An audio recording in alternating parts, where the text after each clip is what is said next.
Hey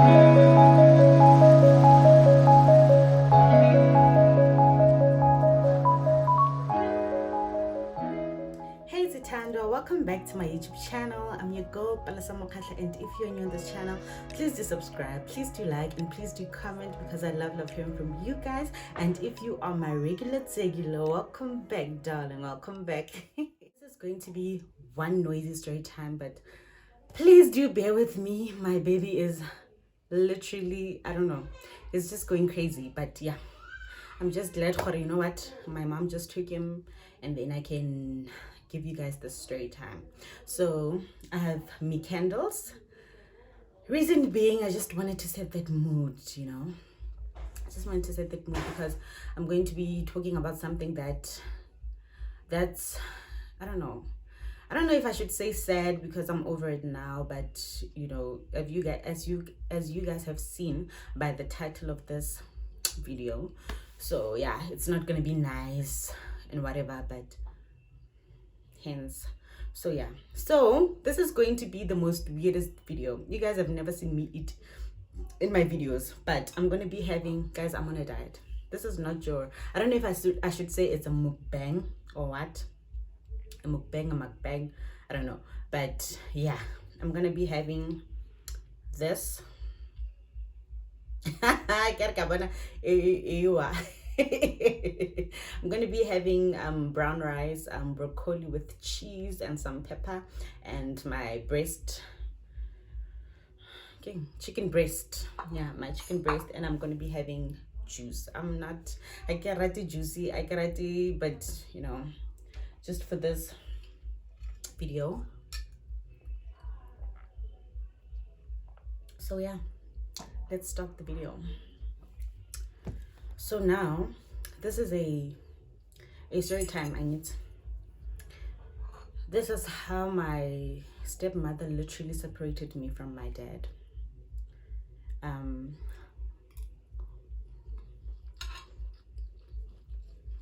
She did the most. She did the most. You know how men are.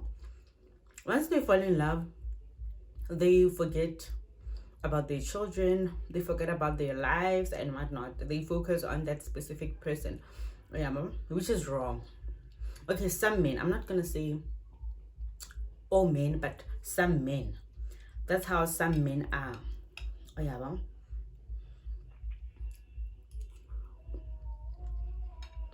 so let me get into the video, guys. I'm so hungry. It's not even funny. Even I am shaking.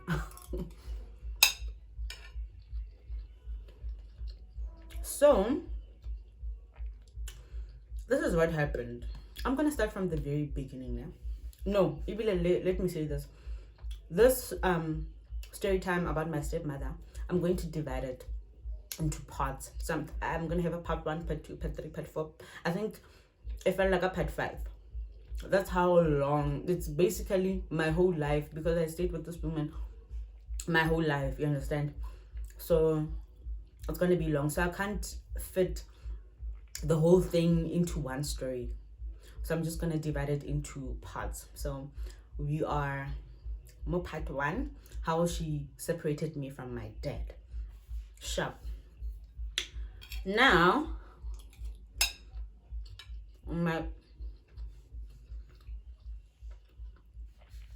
my dad and my biological mother were married. Yeah, were married. They had 2 children before me, and they passed away, and then I'm the 3rd one. So after some years, I lived with my mother from when I was born. Obviously, I lived with her, and then until the age of 4. Until the age of 4, that's when my dad decided to go elsewhere. I think he found love another way. What am I saying? Another way. He found love elsewhere, and yeah, y'all know how men are.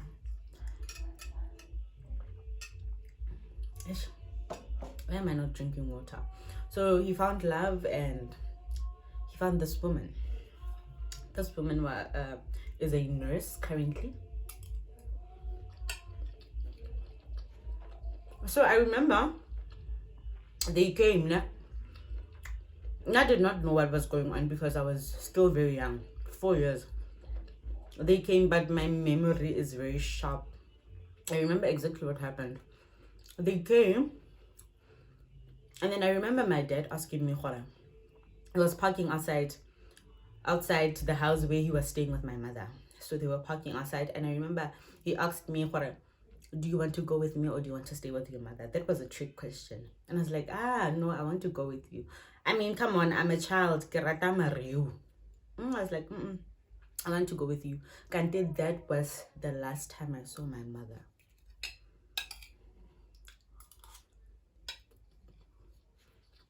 That was literally the last time I saw my mother. And we both didn't know this. So, this is what happened. This is where it all begins. I could say that they kidnapped me because my mother did not know where they were taking me, did not know where they were staying. They just took me without her knowledge. Yeah, my mother was not like, she did not really react to that, but she was hurt. She did not react to it because she knew that I loved my father and she trusted my father with me. Yeah, man. Little did she know, ha, little goisha.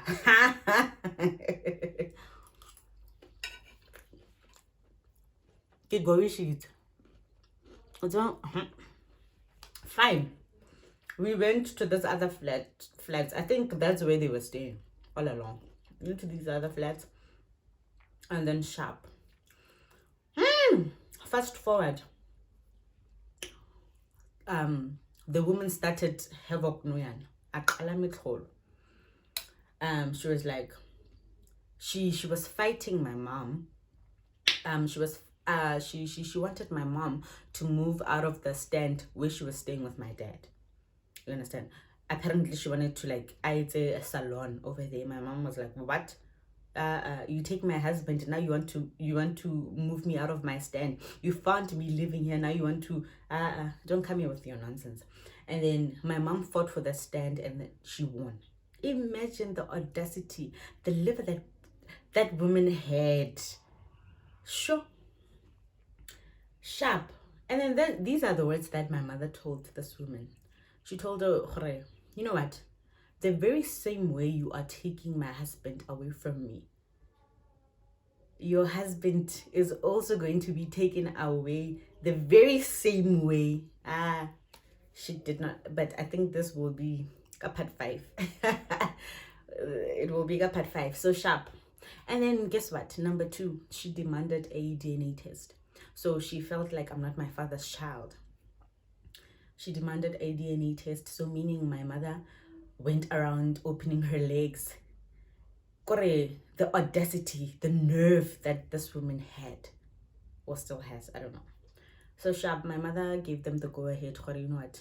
Go and take the DNA and then come back to me. Sharp. DNA was done. This part I don't remember, sorry. My mother told me.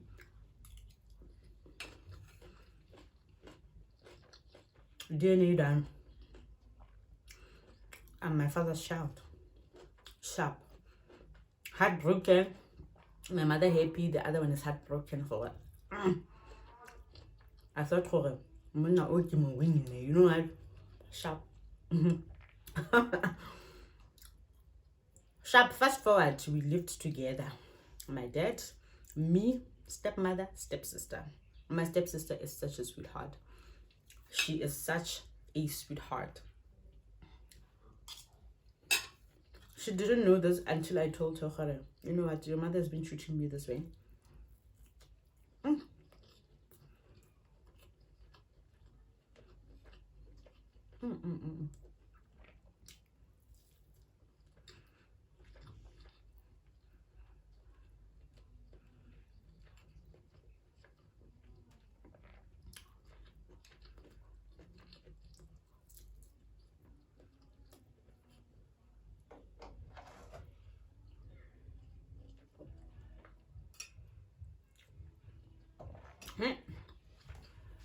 Sharp.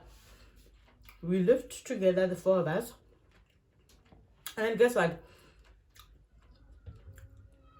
I was not even allowed anymore to go visit my mother. Apparently, they had they were cornering. They were in their little corner planning that they dragged my mother to the social workers. So they planned in their little corner that they're gonna tell the social workers Uguti, my mother is eating from dustbins. Imagine. So how is she going to take care of me? What am I going to eat?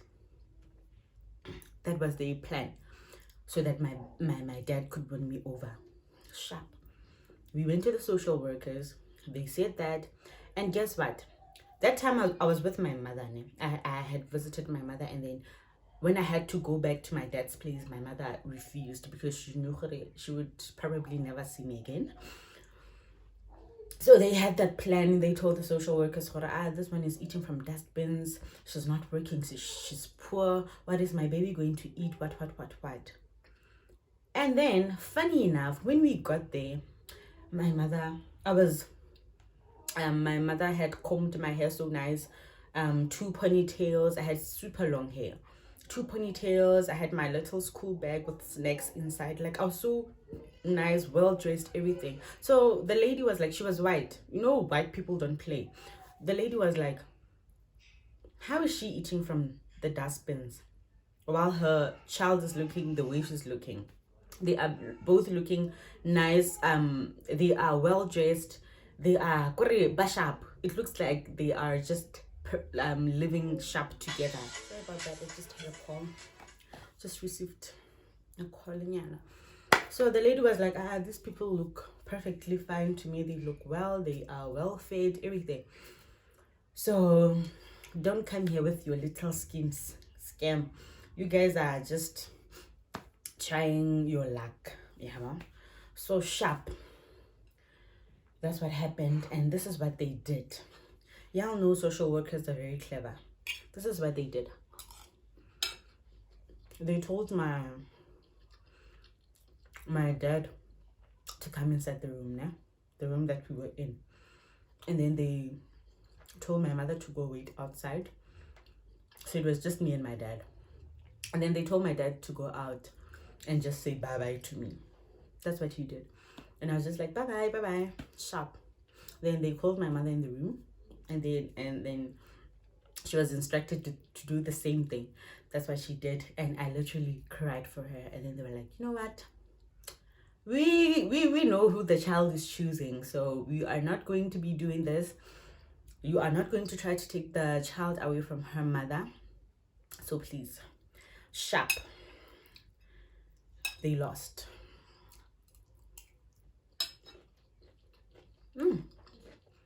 They lost. And then after we left, my dad pleaded with my mother, please, can I have the child? Please. So my mother, you know what? She figured, I have to stand up. I have to go work for my child anyways.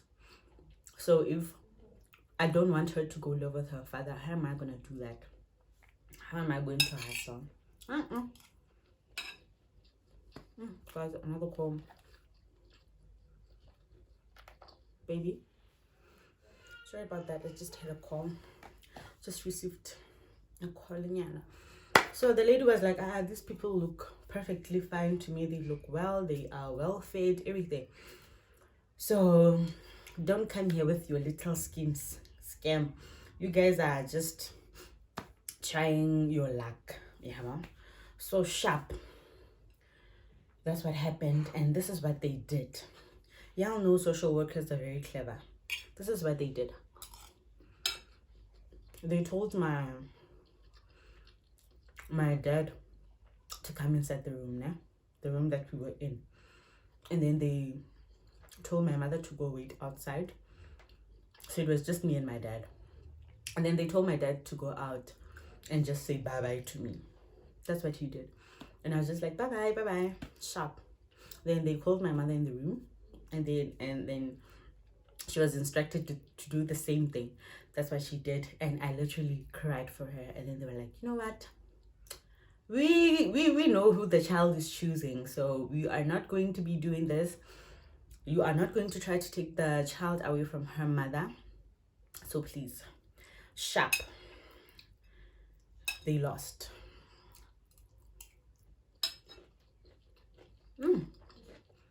They lost. And then after we left, my dad pleaded with my mother, please, please, please, can I have the child? Please, please, please, please.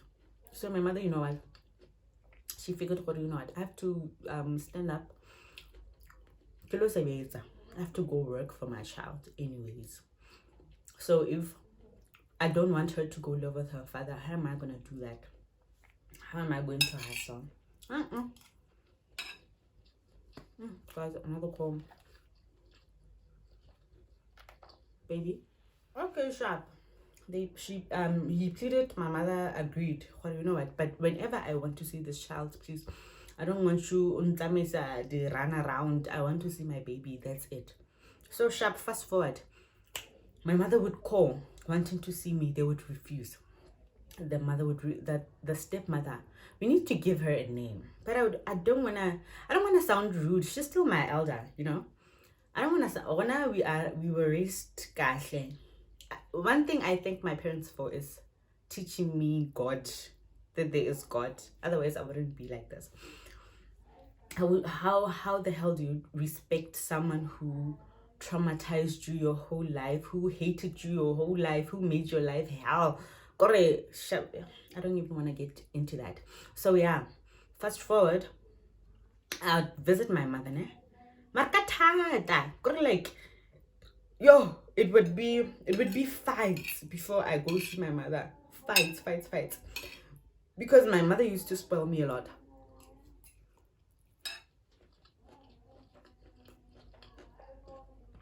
She used to spoil me a lot. Whenever I'm with her, imagine the stepmother. What am I going to call her? Goliath would never do my hair.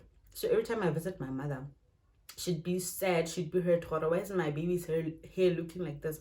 You know, almost as a girl, you always like, as a baby girl, as a young girl, as a young lady, your hair always needs to be neat. You have to be neat, good looking. Nothing. My hair was always growth. They never bought me clothes. Everything. Every time I go to my mother, she would start from A, buy me clothes, go do my hair.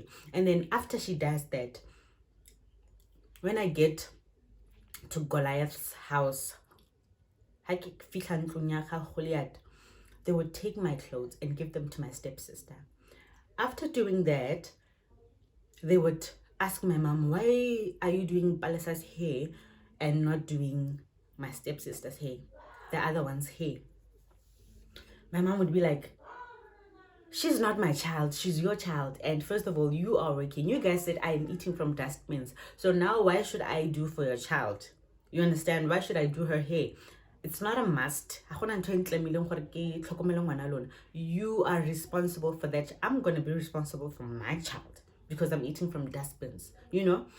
So it was always that.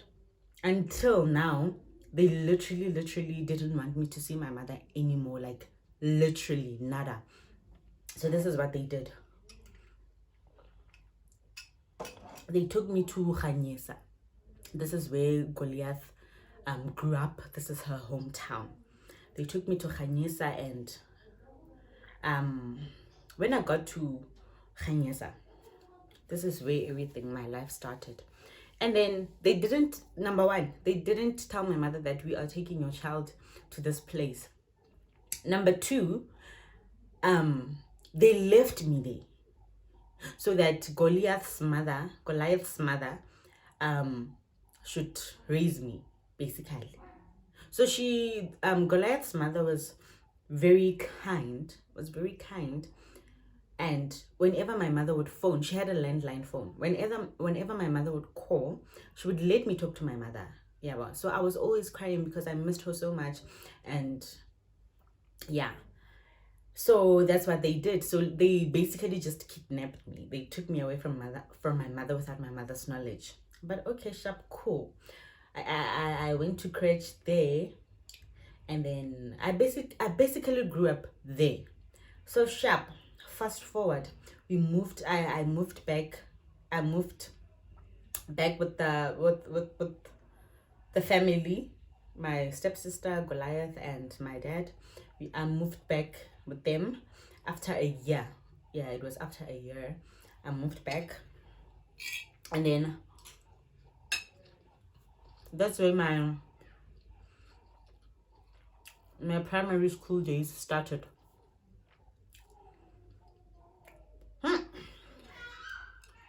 Guys, there's more to this. That's where my primary school days started.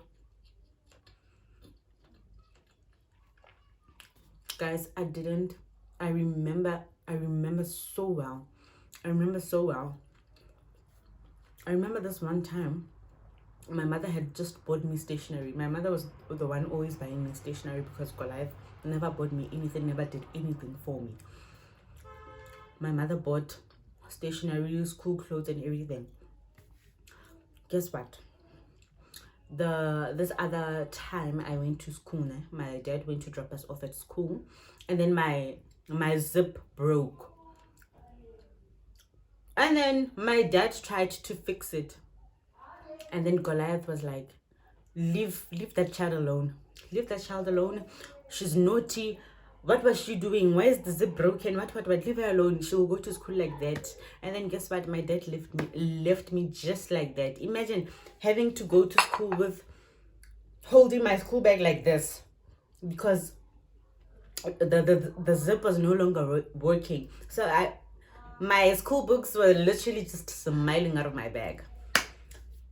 Sharp. That guy left me just like that. I remember my school shoes. They barking.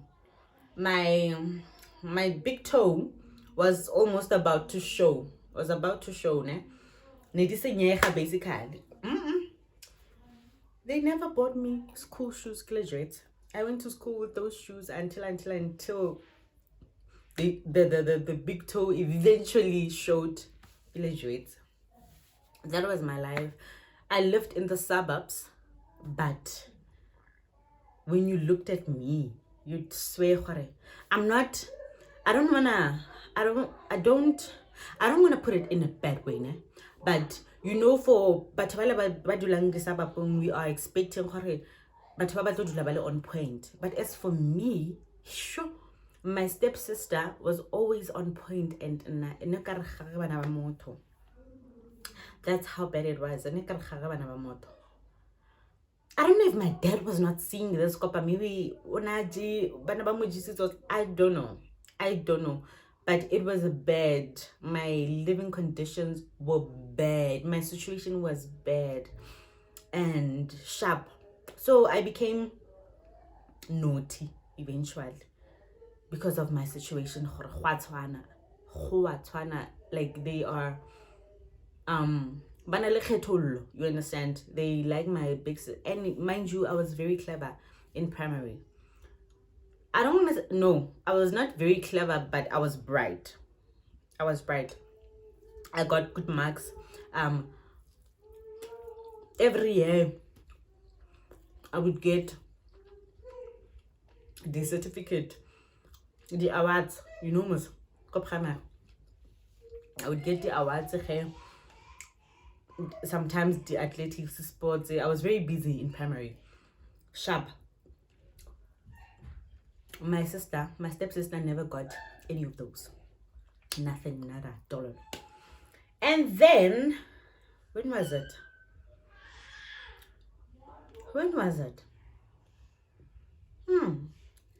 I remember the time when Goliath's I don't know, could get a baby cousin or what, visited us. Nrimita Booty.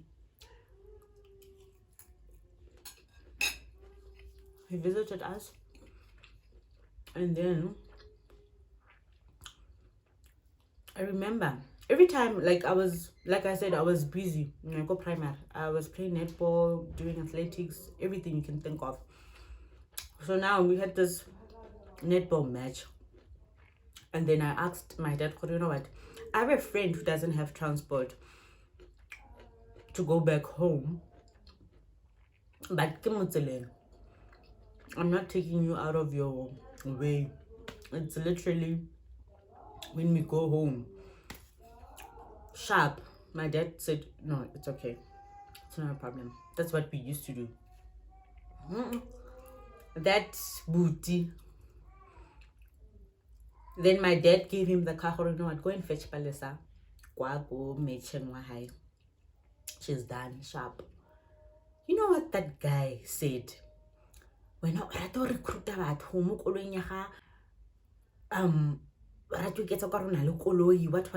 and that hurt me a lot, because my dad and I had an agreement for, okay, this is what would happen. And mind you, he's saying all of this in front of my friend.